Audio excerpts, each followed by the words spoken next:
Pulse check করা, এগুলো কিন্তু প্রতিটা ঘন্টায় হতো।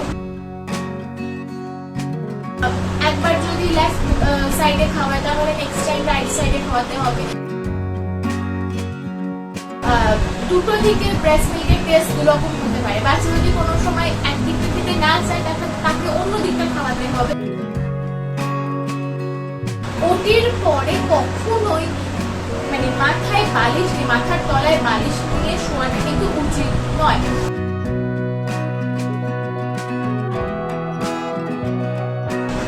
Hello everyone, welcome to the couples addict new blog. অনেকদিন পর সবার সঙ্গে আজকে দেখা হচ্ছে, আবার একটা নতুন ব্লগ নিয়ে তোমাদের কাছে চলে এসেছি। আর অনেকদিন পরের কারণ এটাই, ইভু আস্তে আস্তে বড় হচ্ছে, ওকে প্রচুর সময় দিতে হচ্ছে, দিনের বেশিরভাগ টাইমটাই ওর জন্য স্পেন্ড হয়ে যাচ্ছে, সেই কারণে ব্লগ এখন করতেই পারছি না।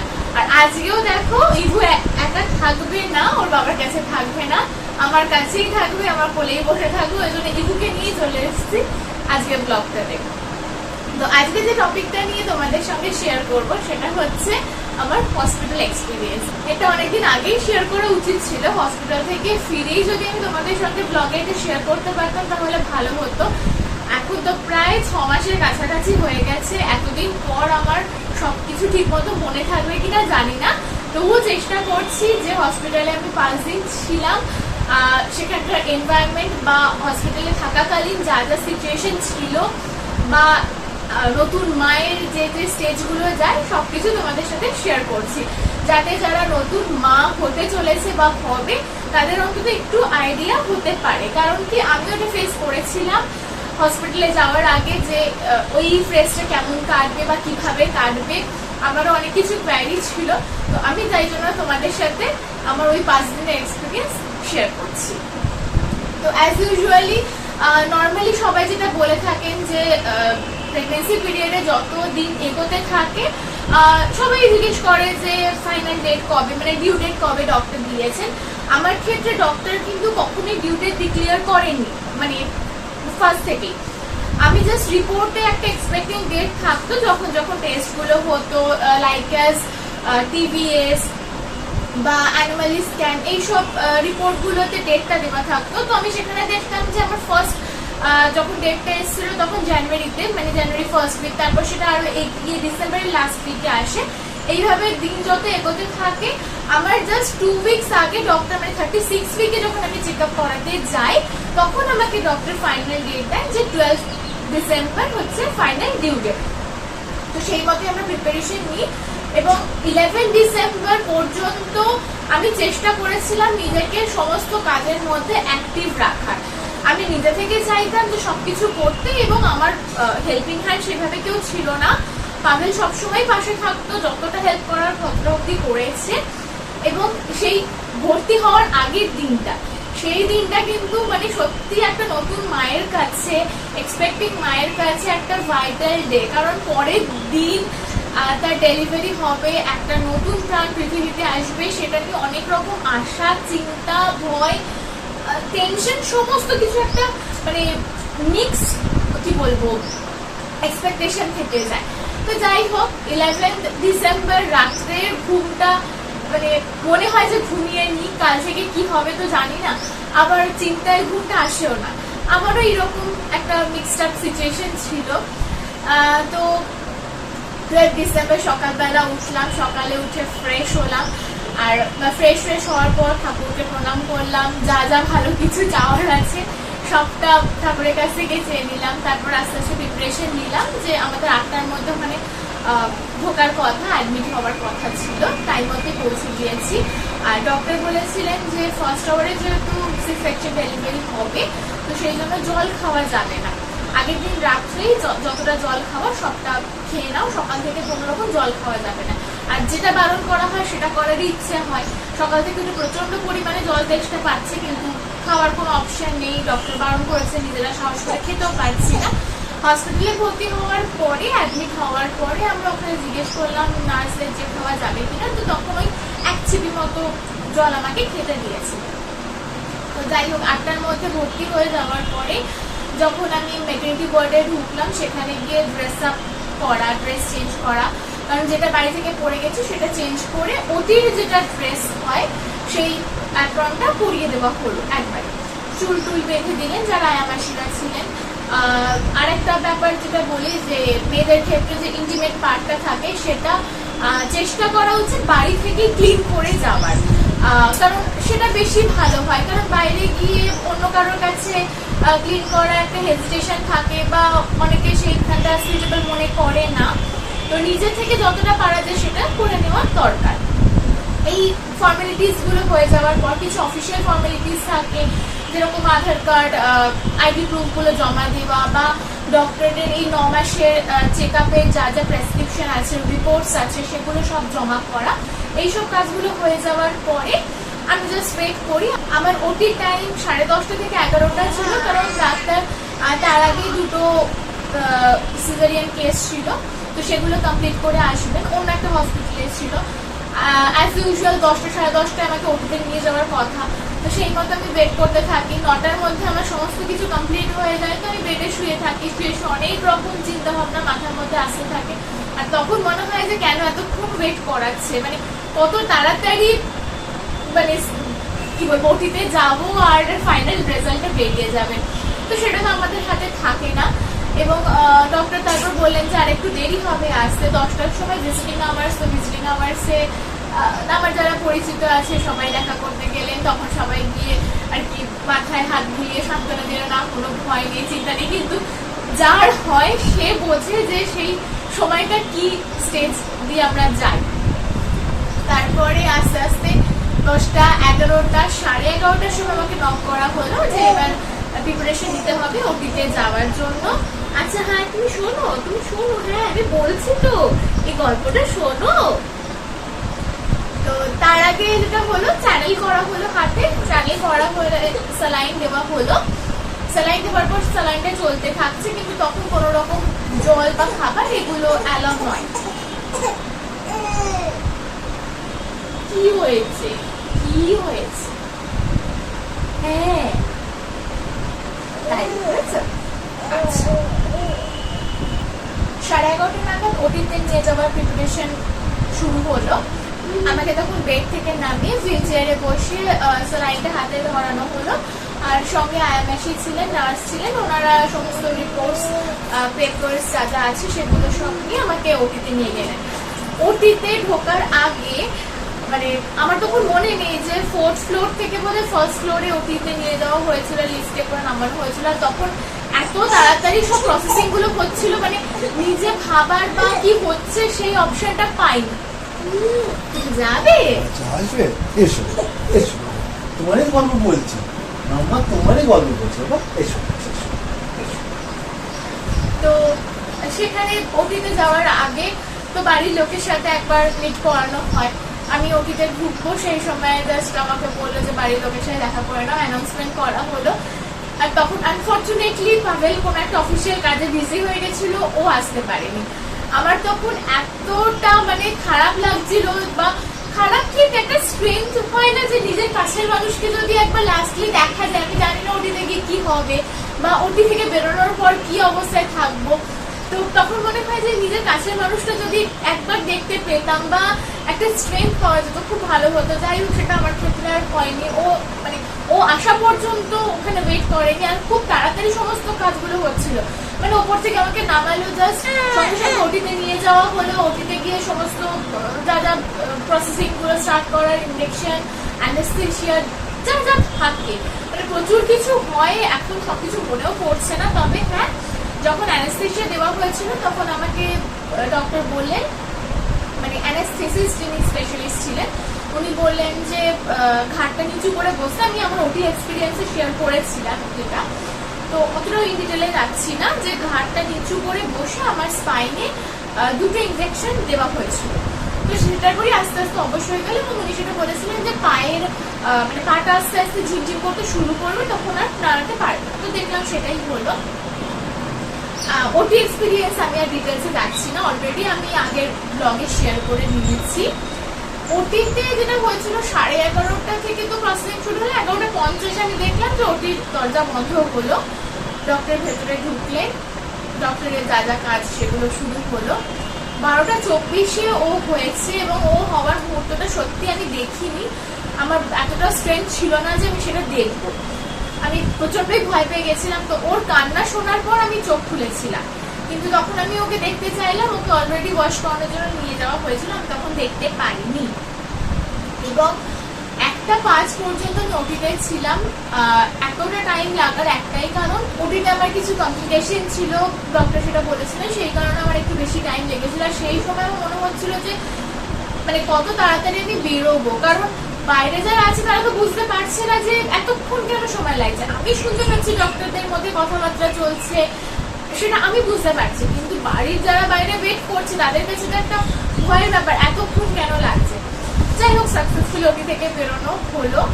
হওয়ার পরে আমাকে বেডে দেওয়া হলো। বেডে দেওয়ার পর আমি দেখতে চাইলাম আমার ছেলেকে, এবং ডক্টরকে ওটিতেই জিজ্ঞেস করেছিলাম যে ও মেয়ে না ছেলে হয়েছে। ডক্টর আমাকে বললেন, আমি যে বললাম তমাল হয়েছে, বাট আমার সেদিকে খেয়ালই ছিল না। আর ফার্স্ট অফ অল আমি জিজ্ঞেস করিনি মেয়ে না ছেলে। ফার্স্ট ওর কান্না শুনে যখন চোখ খুলেছি আমি জিজ্ঞেস করেছি ও কোথায় আর ও ভালো আছে কিনা, ও ঠিক আছে কিনা। তারপর বেডে দেওয়ার পরে যখন ওকে দেখতে চাইলাম তখন আয়ামাসিরা বললেন যে এখন ওকে দেওয়া যাবে না, 1 ঘন্টা পরে ওকে দেবে। তো বেডে আমাকে 1 ঘন্টা পরে দেওয়া হলো। এবং হচ্ছে যেহেতু সকাল থেকে জল খাইনি এবং আমার প্রচন্ড পরিমাণে জল তেষ্টা পাচ্ছিল, কিন্তু তখনও পর্যন্ত জল আমাকে ডক্টর দিতে বারণ করেছেন। এবং সেটা ডিপেন্ড করে ডক্টরের উপর, যে ডক্টর সাজেস্ট করবেন কখন পেশেন্ট জল খাবে বা না খাবে। আমার ক্ষেত্রে 4 ঘন্টা পর জল দিতে বলেছিলেন। মানে আমার ওটি থেকে আমি বেরিয়েছি 1টার সময়, আমি জল বুঝে 4:30 কি 4:45 পর খেয়েছি। মানে বিকেলের ভিজিটিং আওয়ার্স ওভার হয়ে গেছে, তখন আমি জল খেতে পারি না, আমাকে দেওয়া হয়নি। ঘন্টাখানিক বাদে ও আসে এবং আসার পর আয়ামাসি সঙ্গে সঙ্গে বলেন যে ব্রেস্ট ফিডটা করাতে। তো যেটা নর্মালি সবাই জানে যে বাচ্চা হবার পরে ফার্স্ট ব্রেস্ট ফিডটা করাতে হয় 1 ঘন্টার মধ্যে। তো আমি সেটাই করিয়েছিলাম। আমাকে আয়ামাসিরা দেখিয়ে দিলেন যে কি করে বাচ্চাকে খাওয়াতে হবে। এবং তখন ও জাস্ট খেতে শুরু করে। আমিও নতুন মা, আমারও সেই রকম এক্সপিরিয়েন্স নেই।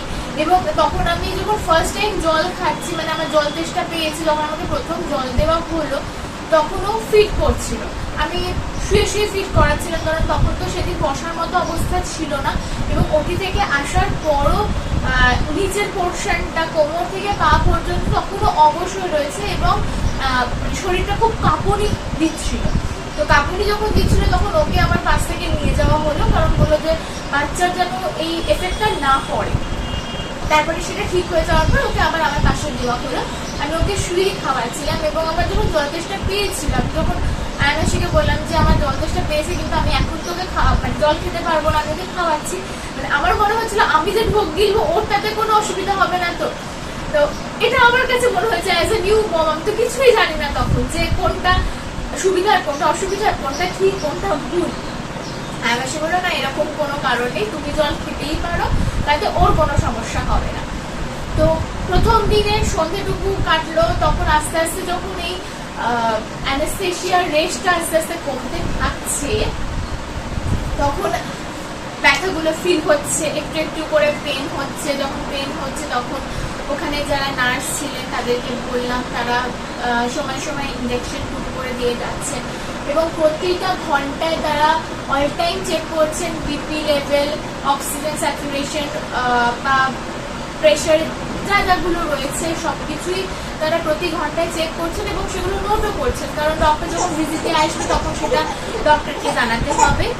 বিকেলের ভিজিটিং আওয়ার্সে তো ডক্টরের ভিজিট করতে এসেছিলেন ম্যাডাম এবং স্যার, দুজনেই একসাথে এসেছিলেন। আমার ডক্টর ছিলেন ম্যাডাম, তো ওটিতে স্যারও ছিলেন, যেটা আমি জানতাম না। আমাকে ভাবে বলেছে যে ওটিতে স্যারও ছিলেন, কারণ যে কমপ্লিকেশনটা ছিল সে কারণে হয়তো স্যার সেখানে ছিলেন। তো আমি তখন জিজ্ঞেস করলাম ডক্টরকে যে এটা নিয়ে ভাবার কিছু আছে কিনা। আমাকে ম্যাডাম বললেন না, এখন আর কিছু ভাবতে হবে না, লাইফ ইজ গুড, এখন এই ফেজটা এনজয় করতে, ওটা নিয়ে পরে ট্রিটমেন্টের কথা ভাবা যাবে। আর এইভাবে তো চলতে থাকলো। আস্তে আস্তে ব্যথা ফিল করতে থাকছি, মানে ইঞ্জেকশনের রেস্টটা কমছে, ব্যথাটাও আস্তে আস্তে ফিল হচ্ছে এবং কিছু ওরাল মেডিসিনও থাকছে, স্যালাইন দিয়ে কিছু মেডিসিন দেওয়া হচ্ছে ঘন্টায় ঘন্টায় টাইম নিয়ে, পার্টিকুলার একটা টাইম থাকছে যে এই টাইমের সময় এই মেডিসিনটা দিতে হবে। যখন ব্যথা ফিল হচ্ছে তখন ওখানে নার্সদেরকে জানাচ্ছে, ওনারা এসে ইঞ্জেকশন পুশ করে দিয়ে যাচ্ছেন। কোনোটা হচ্ছে চ্যানেল দিয়ে দিচ্ছেন, কোনোটা আবার ডাইরেক্ট পুশ করছেন। ফার্স্ট দিনটা এইভাবে কাটলো, প্রথম দিন রাতটা। এবং ও তো তখন ঘন ঘন খেতে চাইছে, আর আমিও ঠিক বুঝতে পারছি না। এই ব্যাপারে আয়া মাসিরা হেল্প করেন যে কখন বাচ্চাকে খাওয়াতে হবে, কিভাবে খাওয়াতে হবে। একবার যদি লেফট সাইডে খাওয়ায় তাহলে নেক্সট টাইম রাইট সাইডে খাওয়াতে হবে। আবার আমাকে যেটা আয়া মাসি বলেছিলেন যে দুটো দিকে ব্রেস্ট মিল্কের টেস্ট দুরকম হতে পারে। বাচ্চা যদি কোনো সময় একদিকটা খেতে না চায় তাকে অন্য দিকটা খাওয়াতে হবে, হয়তো তার তখন ওই দিকটা খেতে ভালো লাগছে না। এইরকম ছোটখাটো ব্যাপারগুলো আমরা মায়েরা জানি না, এইগুলো ওই হসপিটালে থাকাকালীন আয়াবাসীরা অনেকটা গাইড করে দেন। তাছাড়া বাড়িতে আসার পর বাড়িতে বড়রা মারা থাকেন বা বড়রা যারা থাকেন তারা অনেকটা গাইড করে দেন এই ব্যাপারগুলো। তো প্রথম দিন তো পুরোটাই স্যালাইন চলবে, সেখানে কোনো খাবার দেওয়ার চান্স নেই। এবং সেকেন্ড দিনও স্যালাইন চলবে, আর তার সঙ্গে সঙ্গে ক্যাথেটার করানো থাকে, সুতরাং ইউরিন পাস ক্যাথেটারই হয়ে যাবে। আর পটির কোনো রকম চান্স নেই, যেহেতু পেট পুরো খালি, তো পটি হবার কোনো রকম চান্স থাকে না। এবং পরের দিন সন্ধ্যের পর আমাকে স্যালাইন খুলে দেওয়া হয়, এবং তারপরেও যে আমাকে খাবার দেওয়া হয়েছে তেমনটা নয়। কারণ স্যালাইন যখন খুলে দেওয়া হলো তখন বলা হলো যে আস্তে আস্তে খাবার দেওয়া হবে, কিন্তু যদি এয়ার পাস না হয় ততক্ষণ পর্যন্ত কোনো রকম খাবার দেওয়া যাবে না। কারণ পেটের মধ্যে অলরেডি একটা গ্যাস জমে আছে, সেটা যতক্ষণ না বেরোবে, খাবার খেলে সেখান থেকে আবার হয়তো গ্যাস ফর্ম করতে পারে, তখন কিন্তু শরীরে নতুন একটা সমস্যা তৈরি হবে। আর একটা জিনিস আমি শেয়ার করি, মানে হয়তো কিছু কিছু জিনিস আমি এখন বলতে ভুলে যাচ্ছি, এতদিন হয়ে গেছে, মাঝে এতটা টাইম গ্যাপ, আমার হয়তো সবকিছু সিকোয়েন্স ওয়াইজ মনে পড়ছে না। যখন যেটা মনে পড়ছে শেয়ার করছি। ওটির পরে কখনোই মানে মাথায় বালিশ নিয়ে, মাথার তলায় বালিশ নিয়ে শোয়াটা কিন্তু উচিত নয়। কারণ সেই সময় বালিশ যদি মাথায় রাখা হয় তাহলে একটু মাথাটা লিফট হচ্ছে, এবং সেটা কিন্তু শরীরের জন্য খুব খারাপ।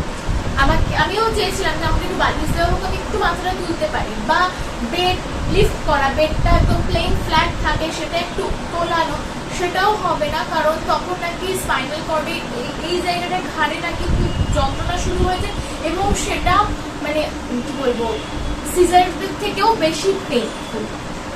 আমাকে তখন আয়ামাসিরা বলেছিলেন যে মানে পেটে যা যন্ত্রণা সহ্য করছে তার থেকেও বেশি যন্ত্রণা হবে যদি সেই ঘাড়ে ব্যথাটা হয়। ওই জন্য 2.5 দিন পর্যন্ত বা 2 দিন পর্যন্ত আমাকে ফ্ল্যাট ভাবে শুতে হয়েছে। বালিশ বা বেডটা তুলে নেওয়া এইগুলো কিন্তু করতে পারি। 2 দিনের পর থেকে সেটা আস্তে আস্তে হয়েছে। সেকেন্ড দিন বিকেলে ভিজিটিং আওয়ার্সের পর স্যালাইন খুলে দেওয়ার পর তো এটা হলো। এবার তখন আমাকে চা দেওয়া হয়েছিল, আমি কোথায় খিদে পাচ্ছিল, সেই সময় চা খেতে চেয়েছিলাম। আর ডক্টর আমাকে বলেছিলেন যে চা বিস্কিট খাওয়া যেতে পারে, আদারওয়াইজ স্যুপ খাওয়া যেতে পারে। তো আমি চা বিস্কিট খেয়েছিলাম, হয়তো মনে করতে পারছি না এক্স্যাক্টলি, তবে স্যুপ খেয়েছিলাম। ডক্টর আমাকে স্যুপ দিতে বলেছিলেন, আমি স্যুপটা খেয়েছিলাম। তো আমার এয়ার পাসটা হচ্ছিল না, মানে আমি সেটা খুব ভালো ফিল করতে পারছিলাম না। এবং যতক্ষণ না এয়ার পাস হবে ততক্ষণ পর্যন্ত কোনো রকম সলিড ফুড অ্যালাউ নয়, এটা আমার ডক্টরের ক্ষেত্রে সাজেশন। তো সেই জন্য আমাকে একটা ডুজ টাইপের মেডিসিন দেওয়া হলো। সেটা দেওয়ার পরে আমার ল্যাট্রিটা ক্লিয়ার হয়ে গেল। ক্লিয়ার হয়ে যাওয়ার পর আমাকে সেকেন্ড দিন রাত্রে 1 কাপ চা আর 1 বাটি মতো মুড়ি দেওয়া হলো। আমাকে আয়ামাসি বলেন যে মুড়িটা খেয়ে, মানে চাটা পরে খেতে, মুড়ি খেয়ে 1 গ্লাস জল খেয়ে নিই, তাতে কি হবে ব্রেস্ট মিল্কটা আসবে। ব্রেস্ট মিল্ক আসার একটা ন্যাচারাল প্রসিডিওর হচ্ছে, যদি বেবি নর্মাল ডেলিভারি হয় তাহলে একটা নর্মাল প্রসেসের মধ্যে হচ্ছে। সি সেকশন কেসে তো সেটা আমরা নিজেদের মতো করে বাচ্চাকে তুলে নিচ্ছি, হয়তো কারোর ক্ষেত্রে ব্রেস্ট মিল্কটা আসতে সময় লাগতে পারে, কিন্তু এরকমটা নয় যে ব্রেস্ট মিল্ক আসতে সময় লাগছে বলে ফ্রাস্ট্রেটেড হয়ে বা মন খারাপ হয়ে সেটাকে ছেড়ে দিতে হবে। আমাকে আয়ামাসিরা বলেন যে এটা আসতে সময় লাগবে, বাচ্চাকে যদি খাওয়াতে থাকো, তোমার যদি ব্রেস্ট মিল্ক নাও আসে তুমি ওকে খাওয়াতে থাকো, ওই খেতে খেতে তোমার ব্রেস্ট মিল্কটা কিন্তু কন্টিনিউ হবে। কারণ তোমার নার্ভ সিস্টেম তোমার ব্রেনে গিয়ে বলবে যে ব্রেস্ট মিল্কটা দরকার, ব্রেন থেকে তোমাকে সেই কি বলবো অ্যালার্টটা দেবে, ব্রেস্টে তোমার মিল্ক আসতে বাধ্য।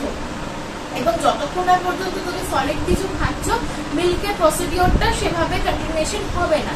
সেই কারণে মুড়ি যখন খেলাম, মুড়ি খাওয়ার পর আমাকে আয়মাসি বললেন যে 1 গ্লাস জল খেলাম, তারপরে তুমি চাটা খাবে। আমি সেই মতোই খেলাম।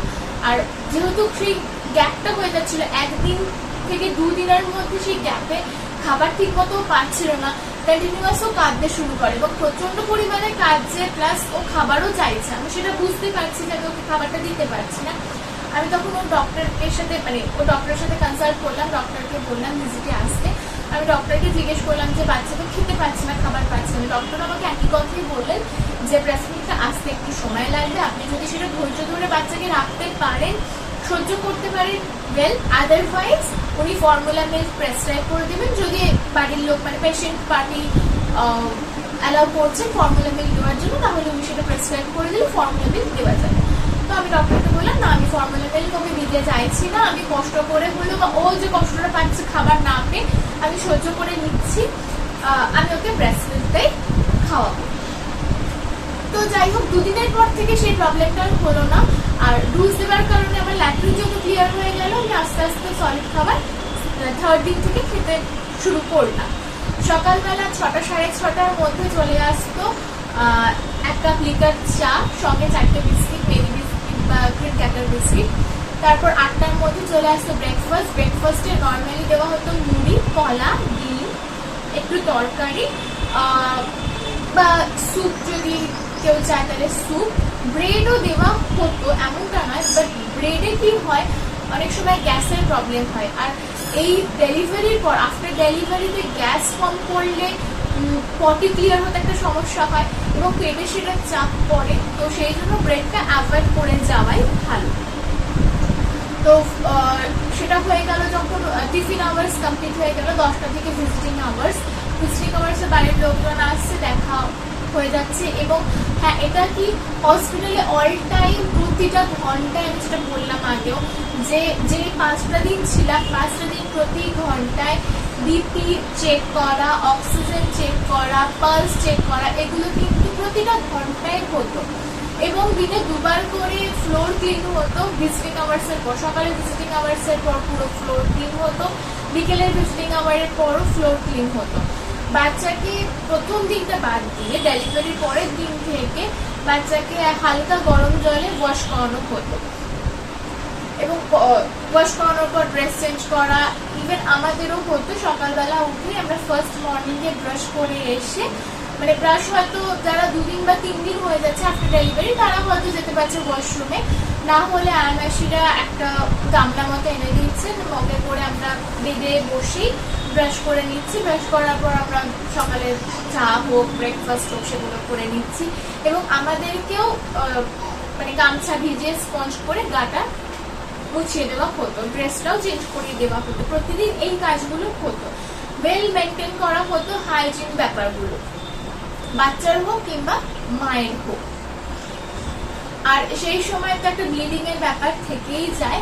আর আমরা নর্মালি যেরকম প্যাড ইউজ করি, তো সেই কন্ডিশনে নর্মাল প্যাড আমরা ইউজ, যেটা প্যান্টিতে আমরা অ্যাটাচ করে প্যাডটা ইউজ করি, সেটা করা যায় না। তখন একটা বেসিক প্যাড দেওয়া হয়, যেটা কোমরে একটা এলাস্টিক বেল্ট দিয়ে জাস্ট কোনো রকমই রাখা হয়, কারণ তখন প্যান্টি পরাটা সম্ভব হয় না। তো সেটা হসপিটাল থেকেই দেওয়া হবে। মায়েদের চিন্তার কোনো কারণ নেই যে তখন কি করে হবে, কি পরবো না পরবো। হসপিটাল সেই গাইডগুলো ফার্স্ট স্টেজের যা যা দরকার, যা যা রিকোয়ারমেন্ট আছে, হসপিটাল সেগুলো প্রোভাইড করে। তো 3 দিনে এই ব্যাপারটা গেল। 3 দিনের সকালবেলায় তো একদম ফার্স্ট মর্নিংয়ে লিকার চা, বিস্কিট, তারপর ব্রেকফাস্টে মুড়ি, ডিম, কলা, সবজি, এটা হলো। দুপুর বেলায় জিজ্ঞেস করে যায় যে ভাতের সাথে কি খাবে, মাছ, ডিম বা কিছু। তো আমি একদিন ডিম নিয়েছিলাম, আমাকে আবেশি বললেন ডিমটা এখন অ্যাভয়েড করে যাওয়াই ভালো, মাছের ঝোল খাও। মাছের ঝোল, সবজি, ডাল, একটু স্যালাড, শসা, গাজর, এইরকম একটা ভাজা, এটা দুপুরের খাবার। আবার বিকেলে ভিজিটিং আওয়ার্সের আগে 3টে কি 3:30টার মধ্যে চলে আসতো চা, বিস্কিট। ভিজিটিং আওয়ার্সের পর টিফিন, দেন রাতের ডিনার। তো হসপিটালে যে কদিন ছিলাম সে কদিন আমি রুটি খাইনি, জানি না রুটি কেমন হবে বা কিছু। আমি মেইন কোর্স লাঞ্চ আর ডিনারটাতে ভাতই খেয়েছি, ভাত, মাছের ঝোল, সবজি, ডাল, তরকারি, এরকমই ছিল। আর সকাল বিকেলের টিফিনটা মুড়ি হতো, আমি অন্য কিছু চাইনি। একদিন স্যুপ খেয়েছিলাম, মুড়ির সাথে একটু স্যুপ, আর বাকি সময় চা বিস্কিট এইরকম। খুব একটা খাবারের তখন ইচ্ছেও থাকে না, শরীর ভীষণভাবে উইক হয়ে পড়ে। এবং একটা মা যখন ফার্স্ট টাইম বাচ্চাকে ব্রেস্ট ফিড করায়, একটা মায়ের শরীরে অনেকটা স্ট্রেংথ মানে লস হতে থাকে। প্লাস সি সেকশন হলে তো তার একটা কষ্ট রয়েছে, কাটা, যন্ত্রণা, ব্যথা।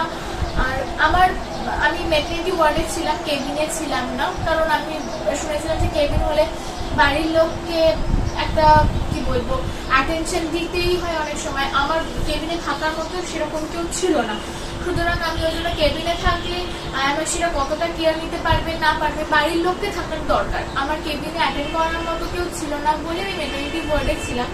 আমি আবার পাশের বেডের যারা মা তাদেরকে জিজ্ঞেস করছিলাম ব্যথার ব্যাপারে, তারা কেউ বলছিলাম না ব্যথা ফিল করছি না, কেউ বলছে না সেরকম হচ্ছে না। বাট আমার 4টে দিন পর্যন্ত সত্যি খুব কষ্ট গেছে। মানে আমি যখন ব্যথাগুলো ফিল করছি, নার্সরা এসে আমাকে ইঞ্জেকশন পুট করে দিয়ে যাচ্ছেন বা ওরাল কিছু ওষুধ দিচ্ছেন যেগুলো ব্যথা কমানোর জন্য।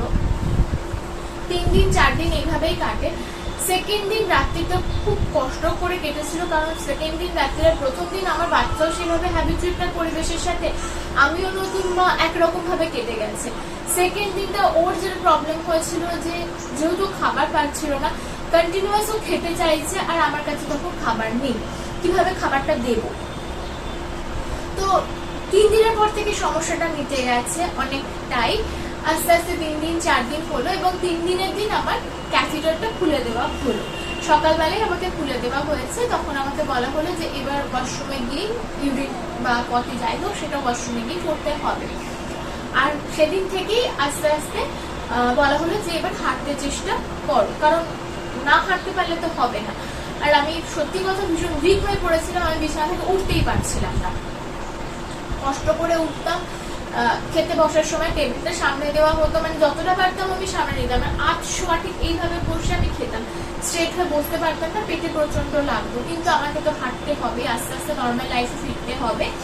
বাচ্চা যখন ঘুমাতো ওকে কটে রেখে আমি ধরে ধরে নিজে নিজে পেট ধরে ধরে আস্তে আস্তে ম্যাটারনিটি ওয়ার্ডের মধ্যে হাঁটতে শুরু করলাম। তো দেখলাম প্রথম দিন খুব কষ্ট হচ্ছে, তারপরের দিন একটু বেটার আছি। 4টে দিন এইভাবে কেটে গেল, এবং শেষ দিনে এসে আমার যে প্রবলেমটা হয়েছিল বাচ্চাকে ফিড করাতে করাতে, তখন তো অতটাও ব্রেস্ট মিল্কের ফ্লুয়েন্সি ব্যাপারটা আসে না, ফ্লোটা আসে না। খেতে খেতে হয়েছিল কি নিপলের আউটার পার্টটা জাস্ট ফেটে গিয়েছিল, এবং সেটারও সলিউশন আছে। সেটা আয়ামাসে ছিল, উনি বললেন একটা অয়েন্টমেন্ট আছে, সেটা লাগালে আবার হিল হয়ে যাবে। তো সেই অয়েন্টমেন্টটা আমাকে হসপিটাল থেকে দেওয়া হলো, এবং যখন অয়েন্টমেন্টটা লাগানো হবে তখন পরিষ্কার করে নিয়ে লাগাতে হবে। আর বাচ্চা যখন খাবে তখন চেষ্টা করতে হবে ওই দিকটা থেকে যাতে বাচ্চা না খায়, সেটা অ্যাভয়েড করে দেবে। তারপর যখন ওটা হিল হয়ে যাবে 2বার 3বার লাগালে ঠিক হয়ে যায়, আমার তাই হয়েছিল। তারপর আবার সেটা ভালো করে একটু গরম জলে ওয়াশ করে নিয়ে তুলো দিয়ে তারপরে বাচ্চাকে খাওয়াতে হবে। বাড়ি আসার পর মানে আমার যেটা হয়েছিল 4 দিনের দিন রাত্রে সন্ধ্যের পরে এই সমস্যাটা দেখা দেয়। 5 দিনের দিন আমার ছুটি হয়ে যায়, 5 দিনের দিন আমার সকালে লাগিয়ে দেওয়া হলো। বাড়িতে এসে আমার ওই একদিন একটু লাগানো দরকার পড়েছিল, ততক্ষণ পর্যন্ত আমি ওখান থেকে ওই দিককে ওকে খাওয়াই। 5 দিনের দিন সকালে ভিজিটিং আওয়ার্স কমপ্লিট হয়ে যাওয়ার পর ফর্মালিটি, যাদের ডিসচার্জের ফর্মালিটি আছে, এবং ডক্টর ফাইনালি ভিজিট করে গেলেন সকালে। ভিজিট করে যাওয়ার পর ডক্টর বললেন যে সেদিনকে তো সেলাইটা খোলা হবে, মানে স্টিচ কাটা হবে। আমার ক্ষেত্রে পেস্টিং হয়নি, স্টিচ হয়েছিল। ডক্টর আমাকে জিজ্ঞেস করেছিলেন যে স্টিচ করবো না পেস্টিং করবো। আমি বলেছিলাম ওনার যেটা ঠিক মনে হবে, তো উনি আমাকে স্টিচ করে দেন। স্টিচটা মানে যখন কাটতে যাচ্ছে তখন কাটতে গিয়ে দেখলেন না যে পুরোটাই শুকিয়ে গেছে, তো কাটা যাবে। আমাকে স্টিচটা কেটে দিলেন, একটা সিলভার কোটিং ব্যান্ডেজ ওখানে লাগিয়ে দিলেন, যেটা 5 দিন পর্যন্ত রাখতে হবে, এবং সেটা ওয়াটারপ্রুফ ব্যান্ডেজ ছিল। আমাকে বললেন যে বাড়ি গিয়ে তুমি জল লাগাতে পারো, স্নান করতে পারো, সাবান লাগাতে পারো, সবকিছুই করতে পারো, কোনো প্রবলেম নেই। 5 দিন পরে সেটা তুলে নিতে হবে। তুলে নিয়ে একটা অয়েন্টমেন্ট দিলেন, সেই অয়েন্টমেন্টটা জাস্ট ঘাটা শুকানোর জন্য, চান করার পরে যেহেতু ওই জায়গাটা পরিষ্কার থাকে তখন লাগাতে, আর বিকেলের দিকে যে কোনো একটা সময় ওয়াশ করে নিয়ে অয়েন্টমেন্টটা লাগাতে। স্টিচ কাটা হয়ে গেল, একটা হেডেক মুক্ত। যে না আমাকে আর যেতে হবে না স্টিচটা কাটতে, সেলাই শুকিয়ে গেছে। এবং বাচ্চার যেটা অ্যাম্বিলিক্যাল কর্ডটা থাকে সেটাও ওর ইভুর ক্ষেত্রে সেটা শুকিয়ে গিয়েছিল হসপিটালে 5 দিন থাকাকালীন। 4 দিনের দিন ওটাও ওর শুকিয়ে পড়ে যায়। তো এই ব্যাপারগুলো নিয়ে আর কোনো হেডেক ছিলই না। তারপর ডিসচার্জের জন্য যা যা প্রসিডিউর আছে সেগুলো সব করা হলো। হয়ে যাওয়ার পরে মোটামুটি আমি লাঞ্চের অর্ডারও করে দিয়েছিলাম যে লাঞ্চটা খেয়ে নেবো, কারণ কখন ডিসচার্জ হবে তো বলা যাচ্ছে না, প্রচুর কিছু ফর্মালিটি থাকে যা যা কিছু। তো যখন সব কমপ্লিট হয়ে গেল আমি আর লাঞ্চের জন্য ওয়েট করলাম না। লাঞ্চ তখন সবে ঢুকছে, আমি বললাম না বাড়ি চলে যাই, বাড়ি এতদিন বাড়ি থাকিনি, বাড়ি গিয়ে একটা ফ্রেশ হই, বাড়ির এনভায়রনমেন্টটা খুব দরকার। বাড়ি গিয়ে অনেকটাই যখন মনে হবে যে রিলিফ, সুস্থ। 5টা দিন যখন হসপিটালে ছিলাম, মানে 4টে দিন আর 5টা দিনের সকাল, তখন কি বলবো বাচ্চাকে নিয়ে এতটাও ভাবতে হয়নি, কারণ আয়ামাসিরা গাইড করে দিয়েছেন। যখন আমার একটু ঘুমাতে ইচ্ছে হয়েছে ওনারা দেখছেন, সেটা দিনে হোক রাতে হোক 24 আওয়ার্স আমাকে সার্ভিস প্রোভাইড করেছেন। কারোর ক্ষেত্রে হয়তো সেটা 4 দিন থাকতে হয়, তবে সি সেকশনের ক্ষেত্রে 4 দিন কি 5 দিনের মধ্যেই হসপিটাল থেকে ডিসচার্জ করে দেয় যদি না কোনো ইস্যু হয়। আর আমার বাচ্চার ক্ষেত্রে কোনো রকম চাইল্ড কেয়ার ইউনিটের দরকার পড়েনি, কারণ বাচ্চার 24 আওয়ার্সে একটা ভ্যাকসিন হয় যেটা BCG ভ্যাকসিন, সেটা হয়ে যাওয়ার পরে ওর একটা টেস্ট হয় 2 দিনের মাথায়, যেটা ব্লাড টেস্ট। সেখানে জন্ডিস মানে বিলিরুবিন, থাইরয়েড আর ব্লাড গ্রুপ টেস্ট, এই 3টে হয়েছিল। এবং ব্লাড গ্রুপ ওর O পজিটিভ, বিলিরুবিন লেভেলের মধ্যে ছিল, থাইরয়েডও লেভেলের মধ্যে ছিল, সেজন্য ওর কোনো রকম চাইল্ড কেয়ার ইউনিটের দরকার পড়েনি, ও আমার কাছেই ছিল। 5টা দিন আমরা দুজন একসাথেই থেকেছিলাম।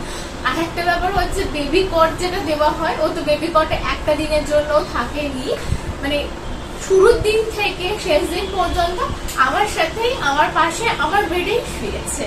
এবং যখন শুচ্ছে তখন আমার এদিক একবার ডান দিক করে শোয়াচ্ছে, একবার বাঁ দিক করে শোয়াচ্ছি।